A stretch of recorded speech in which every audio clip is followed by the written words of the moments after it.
ಸೋಲಿನೊಂದಿಗೆ RCBಯ ಈ IPLನ ಪಯಣ ಸ್ಟಾರ್ಟ್ ಆಗಿದೆ. ನಮಸ್ಕಾರ ಎಲ್ಲರಿಗೆ, ಜನಾರ್ದನ್ ಸರ್ ಮಾತಾಡ್ತಾ ಇರೋದು ಕುಶಲವೇ ಕ್ಷೇಮವೇ. Okay, welcome back to Ganesh Karanth cricket talks YouTube channel.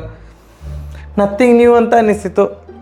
CSK ವಿರುದ್ಧದ ಒಂದು ಗೆಲುವು ಮತ್ತು ಸೋಲಿನ ಅಂತರ ಇನ್ನೂ ಸಹ ಜಾಸ್ತಿ ಆಗ್ತಾ ಉಂಟು. ಇಲ್ಲಿಯ ತನಕ ಇವತ್ತಿನ ಮ್ಯಾಚ್ ಬಿಟ್ಟು 31 ಮ್ಯಾಚ್ ಏನೋ ಆಗಿತ್ತಂತೆ RCB ಮತ್ತು CSK ನಡುವೆ. ಅದರಲ್ಲಿ 20 ಮ್ಯಾಚು CSK ವಿನ್ ಆಗಿತ್ತು, RCB ಕೇವಲ 10 ಮ್ಯಾಚ್ ವಿನ್ ಆಗಿತ್ತು. ಒಂದು ಮ್ಯಾಚ್ ನೋ ರಿಸಲ್ಟ್. ಈಗ 20 ಇದ್ದದ್ದು 21 ಆಯಿತು. 32 ಮ್ಯಾಚ್ಗಳಲ್ಲಿ 21 ಮ್ಯಾಚ್ಗಳನ್ನು CSK ವಿನ್ ಆಗಿದೆ. Congratulations CSK. ನಾವು ಇವತ್ತು ಚೆಂದ ಮಾಡಿ ಆಡಲಿಲ್ಲ. ಫಸ್ಟು ಚೆನ್ನೈ ಪಿಚ್ಚಲ್ಲಿ ಟಾಸ್ ವಿನ್ ಆದರೆ, ಟಾಸ್ ರಿಪೋರ್ಟಲ್ಲಿ ಹಾಗೆ ಇತ್ತು, ಟಾಸ್ ವಿನ್ ಆದ ಕಪ್ತಾನ ಫಸ್ಟು ಬೌಲಿಂಗನ್ನು ಆಯ್ಕೆ ಮಾಡ್ಕೊಳ್ಬೇಕು ಹಾಗೆ ಹೀಗೆ ಅಂತ. ನಮ್ಮ ಕಪ್ತಾನ ಫ್ಯಾಫ್ ಡು ಪ್ಲೆಸಿಸ್ ಅವರು ನಾವು ಫಸ್ಟ್ ಬ್ಯಾಟಿಂಗ್ ಮಾಡ್ತೇವೆ ಅಂತಂದರು. ನಮ್ಮ ಬೌಲಿಂಗ್ ಮೇಲೆ ಅಷ್ಟು ನಂಬಿಕೆ ಇತ್ತು ಅಂತ ನಂಗೆ ಗೊತ್ತಿಲ್ಲ. ಫಸ್ಟ್ ಬ್ಯಾಟಿಂಗ್ ಮಾಡ್ತೇವೆ ಅಂತಂದರು. 173 ರನ್ ಹೊಡೆದೆವು. ಬಟ್ 173 ಹೊಡೆದಿದ್ದು ಅದೊಂದು ದೊಡ್ಡ ವಿಷಯ ಮಾರ, ಸೀರಿಯಸ್ಲಿ. ಯಾಕಂತಂದರೆ 78ಕ್ಕೆ 5 ವಿಕೆಟ್ ಹೋಗಿ ಆಗಿತ್ತು. ಮೊದಲೆಲ್ಲಾದರೆ 78ಕ್ಕೆ 5 ವಿಕೆಟ್ ಹೋಗಿದ್ದಿದ್ರೆ 88ಕ್ಕೆ ಆಲ್ ಔಟ್ ಆಗಿರ್ತಿತ್ತು ಅಥವಾ ಒಂದು 100-110 ರನ್ನಿಗೆ ಆಲ್ ಔಟ್. ಯಾಕಂತಂದರೆ ಮೊದಲೆಲ್ಲ ಗೊತ್ತುಂಟಲ್ಲ, ಅಂದರೆ ಟಾಪ್ ಆರ್ಡರ್ ಆಡೈತ್ರೆ ಮತ್ತು ಯಾರು ಆಡೋದಿಲ್ಲ ಅಂತವೇ ಇದ್ದದ್ದು. ಬಟ್ ಒಂದು ಖುಷಿಯ ವಿಚಾರ, ಫಸ್ಟ್ ಮ್ಯಾಚಲ್ಲೇ ಹಾಗೆ ಆಯಿತು. ಟಾಪ್ ಆರ್ಡರ್ ಒಂದು ಫೇಲ್ ಆಯಿತು. ಟಾಪ್ ಆರ್ಡರ್ಕ್ಕಿಂತ ಸಹ ಮಿಡ್ಲ್ ಆರ್ಡ್ರಲ್ಲಿ ಮಿಡ್ಲಲ್ಲೇ ಎಂತ ಸಹ ಆಗಿದೆ, ದಡಬಡ ಅಂತ ವಿಕೆಟ್ ಹೋಯಿತು. 78ಕ್ಕೆ 5 ಹೋದಾಗ ಅಯ್ಯೋ ಎಂತ ಅಣ್ಣ ಇದು, 100 ಆದರೂ ಆಗಲಿ 120 ಆದರೂ ಆಗಲಿ ಅಂತ ಅಂದ್ಕೊಳ್ತಿದ್ದದು. ಬಟ್ ಅನುಜ್ ರಾವತ್, ಇದು ಪರ್ಸ್ನಲ್ ಒಪಿನಿಯನ್, ಅನುಜ್ ರಾವತ್ ಮೇಲೆ ನನಗೆ ಹೋಪ್ಸೇ ಇರಲಿಲ್ಲ. ನನಗೆ ಲಾಸ್ಟ್ ಸೀಸನಲ್ಲಿ ಸಹ ನನಗೆ ಎಂತ ವಾವ್ ಅಂತ ಅನ್ನಿಸಿಲ್ಲ. ಎಂತಕ್ಕೆ ಇದ್ದಾರೆ ಮರ ಟೀಮಲ್ಲಿ ಅಂತ ಅನ್ನಿಸ್ತಾ ಇತ್ತು. ಬಟ್ ನನ್ನ ಒಂದು ಎಂತ ಹೇಳೋದು, ಕೆಟ್ಟ ನಂಬಿಕೆ, ಅವರ ಮೇಲೆ ನಂಬಿಕೆ ಇರಲಿಲ್ಲಲ್ಲ, ಅದನ್ನು ಹಾಳು ಮಾಡಿ ಹಾಕಿದ್ರು ಅನುಜ್ ರಾವತ್. ಇವತ್ತು ಸೂಪರಾಗಿ ಆಡಿದರು ಮಾರ. 25 ಬಾಲ್ 48 ರನ್ನು. ಆಹಾ, ನಮ್ಮ DK ಅವರ ಜೊತೆಗೆ ಇನ್ನೊಂದು 5 ರನ್ ಸೇರಿಸಿದ್ರೆ 100 ಪಾರ್ಟ್ನರ್ಶಿಪ್ ಆಗ್ತಾಯಿತ್ತು. 50 ಬಾಲಿಗೆ 95 ರನ್ ಹರಿದು ಬಂತು. 14 ಓವರ್ ಮುಗಿದಾಗ RCBಯ ಸ್ಕೋರು ಕೇವಲ 90 ರನ್ ಆಗಿತ್ತು. ಅಂದರೆ 84 ಬಾಲಿಗೆ 90 ರನ್ ಇದ್ದಂತಹ ತಂಡವನ್ನು 120 ಬಾಲಿಗೆ 173 ತನಕ ಬೆಳೆಸಿದ್ದು DK ಮತ್ತು ಅನುಜ್ ರಾವತ್ ಇಬ್ಬರು ಸೇರಿಕೊಂಡು ಚಚ್ಚಾಡಿ ಬಿಟ್ಟರು. DK ಕೊನೆಯ IPL ಆಡ್ತಾ ಇರುವಂತಹ DK 38 ರನ್ ಹೊಡೆದು ನಾಟ್ಔಟ್ ಆದರು. ಕೊನೆಯ ಎಸೆತದಲ್ಲಿ ಬೈ ಓಡಲಿಕ್ಕೆ ಹೋಗಿ ಅನುಜ್ ರಾವತ್ ಅವ್ರು ರನ್ಔಟ್ ಆದ್ರು. ಇಲ್ಲದ್ರೆ ಅವ್ರು ಸಹ ನಾಟ್ಔಟ್ ಆಗಿರ್ತಾಯಿದ್ರು. 173 ಒಳ್ಳೆ ಸ್ಕೋರಾ ಅಲ್ಲ, ಬಟ್ 78ಕ್ಕೆ 5 ಇದ್ದಂತಹ ತಂಡ 173 ತನಕ ಹೋಯ್ತಲ್ಲ, ಅದು ಗ್ರೇಟ್ ಎಫರ್ಟ್. ಅಂದರೆ ನಮಗೆ ಇದೆಲ್ಲ ಅಪರೂಪ ಮಾರೆ ಸಿಗೋದು. ನಾವು RCBಯಲ್ಲಿ ಈ ಥರದ್ದೆಲ್ಲ ನೋಡಲಿಲ್ಲ. ಯಾವುದಾದ್ರು 5 ವಿಕೆಟ್ ಹೋಗಿ ಯಾವುದಾದ್ರು ಟಾಪ್ ಆರ್ಡರ್ ಬ್ಯಾಟ್ಸ್ಮನ್ ಇದ್ದರೆ ಮಾತ್ರ ಈ ಥರದ್ದು ಸ್ಕೋರೆಲ್ಲ ನಾವು ನೋಡ್ತಿದ್ದೆವು. ಇದು 5 ವಿಕೆಟ್ ಹೋದ್ಮೇಲೆ ಎಲ್ಲರೂ ಅಂದ್ಕೊಂಡದ್ದು ಇದು ಆಗೋದಿಲ್ಲಪ್ಪ, ಇದು ಹೋಯಿತು, ಮ್ಯಾಚ್ ಹೋಯಿತು.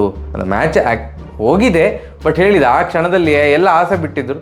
ಬಟ್ ಅವರಿಬ್ಬರು ಸೇರಿ ಭಾರಿ ಚೆಂದ ಮಾಡಿ ಆಡಿದರು. ಎಸ್ಪೆಷಲಿ ಅನುಜ್ ರಾವತ್ ನನ್ನ ನಂಬಿಕೆಯನ್ನು ಹುಸಿಗೊಳಿಸಿದ್ರು. ಅದು ನನಗೆ ತುಂಬ ಖುಷಿ ಕೊಟ್ಟದ್ದು. ಬಟ್ ಸಾಕಾ 174 ರನ್ ಇವರು ಡಿಫೆಂಡ್ ಮಾಡಲಿಕ್ಕೆ ಆಗ್ತದಾ? ಡಿಫೆಂಡ್ ಮಾಡಲಿಕ್ಕೆ ಆಗಲಿಲ್ಲ. ಎಲ್ಲಿ ಕೂಡ ಮ್ಯಾಚ್ ಚೆನ್ನೈ ಅವರ ಕೈ ತಪ್ಪಿ ಹೋಗಿದೆ ಅಂತ ಅನ್ನಿಸ್ಲೇ ಇಲ್ಲ. ಒಂದು ಖುಷಿಯ ವಿಚಾರ ಏನು ಅಂತಂದರೆ, RCB ಬೌಲಿಂಗ್ ಹಾಕುವಾಗ ಮಯಾಂಕ್ ಡಾಗರ್ ಅವರ ಫೀಲ್ಡಿಂಗ್ ಸೂಪರ್ ಮಾರ್ರೆ. ನಂಗೆ ಭಾರಿ ಖುಷಿ ಆಯ್ತು. ಎಂತ ಮಾರ್ರೆ ನಾನು ಅಂದರೆ ಎಕ್ಸ್ಪೆಕ್ಟ್ ಮಾಡಿರಲಿಲ್ಲ. ಮಯಾಂಕ್ ಡಾಗರ್ ಚಂದ ಬೌಲಿಂಗ್ ಹಾಕ್ತಾರಂತ ಸಹ ನಾನು ಎಕ್ಸ್ಪೆಕ್ಟ್ ಮಾಡಿರಲಿಲ್ಲ. ಕರಣ್ ಶರ್ಮಾ ಅವರು ನಮ್ಮ ಮೇಯ್ನ್ ಸ್ಪಿನ್ನರ್ ಆಗಿದ್ದದ್ದು. ಸೊ ಮಯಾಂಕ್ ಡಾಗರ್ ಅವರು ಇವತ್ತು ಇಂಪ್ಯಾಕ್ಟ್ ಪ್ಲೇಯರ್ ಆಗೆಲ್ಲ ಬಂದದ್ದಲ್ಲ, ಪ್ಲೇಯಿಂಗ್ 11ನಲ್ಲಿದ್ದರು ಅವರು ಕರಣ್ ಶರ್ಮಾ ಅವ್ರಿಗಿಂತ ಸಹ ಒಳ್ಳೆ ಬಾಲ್ ಹಾಕಿದರು. ಸೊ ಯಾರು ಮೇಯ್ನ್ ಸ್ಪಿನ್ನರ್ ಅಂತ ಕನ್ಫ್ಯೂಷನ್ ಆಯಿತು. ಮೇಯ್ನ್ ಸ್ಪಿನ್ನರ್ ಕರಣ್ ಶರ್ಮನ ಮಯಾಂಕ್ ಡಾಗರ ಅಂತ. ಭಯಂಕರ ಚಂದ ಲೈನ್ ಆ್ಯಂಡ್ ಲೆಂತ್ ಇತ್ತು, ಫೀಲ್ಡಿಂಗ್ ಭಾರಿ ಸೂಪರು, ಆ್ಯಟಿಟ್ಯೂಡ್ ಎಲ್ಲ ಭಾರಿ ಅದೊಂದೇ ನನಗೆ ಖುಷಿ ಕೊಟ್ಟದ್ದು. ಬೌಲಿಂಗ್ ನಾವು ಹಾಕುವಾಗ ಎಲ್ಲರೂ ಹೊಡಿಸ್ಕೊಂಡ್ರು. ರಚಿನ್ ರವೀಂದ್ರ ಅಣ್ಣ ನಿನ್ನಕ್ಕಿಂತ ಕಾನ್ವೇ ಸ್ವಲ್ಪ ಸ್ಲೋ ಆಡ್ತಿದ್ರು ಮಾರೆ, ನೀ ಯಾಕೆ ಬಂದದ್ದು? ಕಾನ್ವೇ ಅಣ್ಣ ಯಾಕೆ ಇಂಜುರಿ ಆಗಿರೋದು? ನೀವೇ ಇರಬೇಕಿತ್ತು. 15 ಬಾಲ್ 37 ಕಾನ್ವೇ ಹೊಡಿತಾ ಇರಲಿಲ್ಲ. ರಚಿನ್ ರವೀಂದ್ರ ಔಟ್ ಆದ ಬಾಲ್ ಸೇರಿಸಿ 15 ಬಾಲಿಗೆ 37 ರನ್ ಚಚ್ಚಿದ್ರು. 3 4 3 6 ಅಲ್ಲಿಯೇ ಹೋಯಿತು. ಪವರ್ ಪ್ಲೇಯಲ್ಲಿಯೇ ಹೊರಟು ಹೋಯಿತು. ನಮ್ಮದು ಪವರ್ ಪ್ಲೇ ನೋಡಿದರೆ ಫಸ್ಟ್ 4 ಓವರ್ ಭಾರಿ ಚಂದ ರನ್ ಬಂದಿತ್ತು. ಏನು ನಮ್ಮ ಡು ಪ್ಲೆಸಿಸ್ ಅವರು 35 ರನ್ ಹೊಡೆದಾಗಿದೆ. ಯಾವಾಗ ಡು ಪ್ಲೆಸಿಸ್ ಔಟ್ ಆದರೂ ಅಲ್ಲಿ first 4 over 40 ರನ್ನಲ್ಲಿ 35 run du Plessis ಅವ್ರದ್ದೆ. ಅಷ್ಟು ಒಂದು ಅಗ್ರೆಸಿವ್ ಆಟ ಆಡಿದರು. ಯಾವಾಗ ಡೂಪ್ಲೆಸಿಸ್ ಅವರು ಔಟ್ ಆದರು ಮುಸ್ತಫಿಜುರ್ ರಹಮಾನ್ ಫಸ್ಟ್ ಅವರ 2 ಓವರಲ್ಲಿ 4 ವಿಕೆಟ್ ಕಬಳಿಸಿ ಬಿಟ್ಟರು. ಮ್ಯಾಚ್ ಪೂರ್ತಿ ಲಗಡಿ ತೆಗ್ದಾಯ್ತು ನಮ್ಮದು. ಏನು ಮ್ಯಾಕ್ಸ್ವೆಲ್ ಡಕ್ ಔಟು, ಫಸ್ಟ್ ಬಾಲೇ ಡಕ್ ಔಟು. ರಜತ್ ಪಾಟಿದಾರ್ ಅವರಿಗೆ ಹೇಳಬೇಕಂತ, ಅಣ್ಣ ನೀ ಟೆಸ್ಟ್ ಮ್ಯಾಚ್ ಮುಗೀತು, ಕಮ್ ಬ್ಯಾಕ್ ಟು IPL ಅಂತ. ಅವರು ಟೆಸ್ಟಲ್ಲಿ 0 ಸುತ್ತುತ್ತಿದ್ರು, ಇವತ್ತು ಸಹ 0 ಸುತ್ತಿದ್ರು. ಕೊಹ್ಲಿ ಅವರದ್ದು ರನ್ನ ಬಾಲ್ ಇನ್ನಿಂಗ್ಸ್ 21 ಬಾಲ್ 20. ಗ್ರೀನ್ ಅವರದ್ದು ರನ್ನ ಬಾಲ್ ಇನ್ನಿಂಗ್ಸ್ ಸಹ ಆಗಲಿಲ್ಲ, 21 ಬಾಲ್ 22 ಬಾಲಿಗೆ 18 ರನ್. ಅದೇ ಆಡಿದ ಅನುಜ್ ರಾವತ್ ಮತ್ತು ದಿನೇಶ್ ಕಾರ್ತಿಕ್ ಅವರು ಮಾತ್ರ. ಈ ಕಡೆ ನೋಡಿದ್ರು ಸಚಿನ್ ರವೀಂದ್ರ ಅವರು ಹಾಗೆ ಹೊಡಿತಿದ್ದಾಗ ಇದೆಂತ ಮಾರ, ನಾವು ಇದೇ ಪಿಚ್ಚಲ್ಲಿ ಬ್ಯಾಟಿಂಗ್ ಮಾಡಿದಂತ ಅನಿಸಿತು. ಸೂಪರಾಗಿ ಬ್ಯಾಟಿಂಗ್ ಮಾಡಿದರು. ಅವರದ್ದು ಲೋವೆಸ್ಟ್ ಸ್ಕೋರೇ 15. ಋತುರಾಜ್ ಗಾಯಕ್ವಾಡ್ ಅವರೇ ಲೋವೆಸ್ಟ್ ಸ್ಕೋರು, ಮತ್ತು ಎಲ್ಲರೂ ಸಹ 20 ರನ್ಗಿಂತ ಜಾಸ್ತಿಯೇ ಹೊಡೆದ್ರು.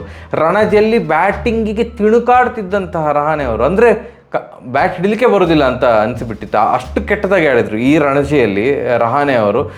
ಫಿನಾಲೆಯಲ್ಲಿ ಒಂದು ಸೆಕೆಂಡ್ ಇನ್ನಿಂಗ್ಸಲ್ಲಿ 50 ರನ್ ಹೊಡೆದ್ರು ಬಿಟ್ಟರೆ ಓವರಾಲ್ ಹಾರಿಬಲ್ ರಣಜಿ ಯಾರ್ದು ರಹಾನೆ ಅವ್ರದ್ದು. ಬಟ್ ಚೆನ್ನೈಗೆ ಆಡುವಾಗ ಸೂಪರಾಗಿ ಆಡಿದರು. ಇವತ್ತು ಅಂದರೆ ತುಂಬ ಲೀಲಾಜಾಲವಾಗಿ ಬ್ಯಾಟಿಂಗ್ ಮಾಡಿದರು. ಡ್ಯಾರಲ್ ಮಿಶೆಲ್ ಚೆಂದ ಮಾಡಿ ಆಡಿದರು. ಶಿವಮ್ ದುಬೆ RCBಯಲ್ಲಿದ್ದಾಗ ಹೀಗೆ ಆಡಲೇ ಇಲ್ಲ. ಈ CSKಗೆ ಹೋದ್ಮೇಲೆ ನಮ್ಮ ಮೇಲೆ ಚೆಂದ ಮಾಡಿ ಆಡಿದ್ರು ಮಾರ್ರೆ. ಶಿವಮ್ ದುಬೆ ಚೆಂದ ಮಾಡಿ ಆಡಿದರು, ನಾಟ್ ಔಟ್ 30+ ಹೊಡೆದ್ರು. ಮತ್ತು ಇವರು ಸಹ ಹಾಗೆ ಯಾರು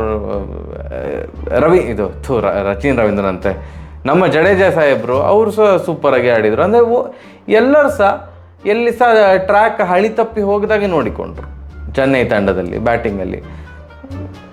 ಎಂತ ಮಾಡೋದು, ನಮ್ಮದು ಹಣೆ ಬರ, ಎಂತ ಮಾಡಲಿಕ್ಕಾಗೋದಿಲ್ಲ. Too early to decide, first match ಅಷ್ಟೇ. We will definitely bounce back, but ಆದಷ್ಟು ಬೇಗ ಬೌನ್ಸ್ ಬ್ಯಾಕ್ ಆಗಲಿ ಅಂತ ನಾನು ಆಶಿಸೋದು. ಆ್ಯಂಡ್ ನಾಳೆ ಇಲ್ಲಿಯ ತನಕ ನೀವು ವಿಡಿಯೋ ನೋಡಿದರೆ ಗ್ರೇಟ್. ನಾಳೆ ಮಧ್ಯಾಹ್ನ 2 ಗಂಟೆಗೆ ದಯವಿಟ್ಟು ಜಿಯೋ ಸಿನಿಮಾಸ್ ನೋಡಿ. ಗಣೇಶ್ ಕಾರಂತರು ಬರ್ತಾ ಇದ್ದಾರೆ ಡೆಲ್ಲಿ ವರ್ಸಸ್ ಪಂಜಾಬ್ ಮ್ಯಾಚಿನ ಪ್ರಿವ್ಯೂ ಅಲ್ಲಿ. ಹಾಗೆಯೇ ಕಾಮೆಂಟ್ರಿ ಸೆಕ್ಷನ್ನಲ್ಲಿ ಜಸ್ಟ್ ಒಂದು ಝಲಕ್ ಇರ್ಬೋದು ಅಂತ ಅಂದ್ಕೊಂಡಿದ್ದೇನೆ, ಬಟ್ ಪ್ರಿವ್ಯೂಯಲ್ಲಿ ಅಂತೂ ಖಂಡಿತ ಇರ್ತೇನೆ. ಆ್ಯಂಡ್ ಕಮೆಂಟ್ರಿ ಬಾಕ್ಸಲ್ಲಿ ಸಹ ಜಾನಿ ಸರ್ ಯಾರ ಜೊತೆ ಅಂತ ನನಗೂ ಗೊತ್ತಿಲ್ಲ. ಭರತ್ ಚಿಪ್ಲಿ ಅವರು ಇರ್ತಾರೋ, ಜಾನಿ ಸರ್ ಇರ್ತಾರೋ, ಅರವಿಂದ್ ಇರ್ತಾರೆ, ಯಾರಂತ ಗೊತ್ತಿಲ್ಲ. ಬಟ್ ಅವರ ಜೊತೆ ನಾನು ಕೂತ್ಕೊಂಡು 1-2 ಅವರ್ ಮಾತಾಡ್ತೇನೆ.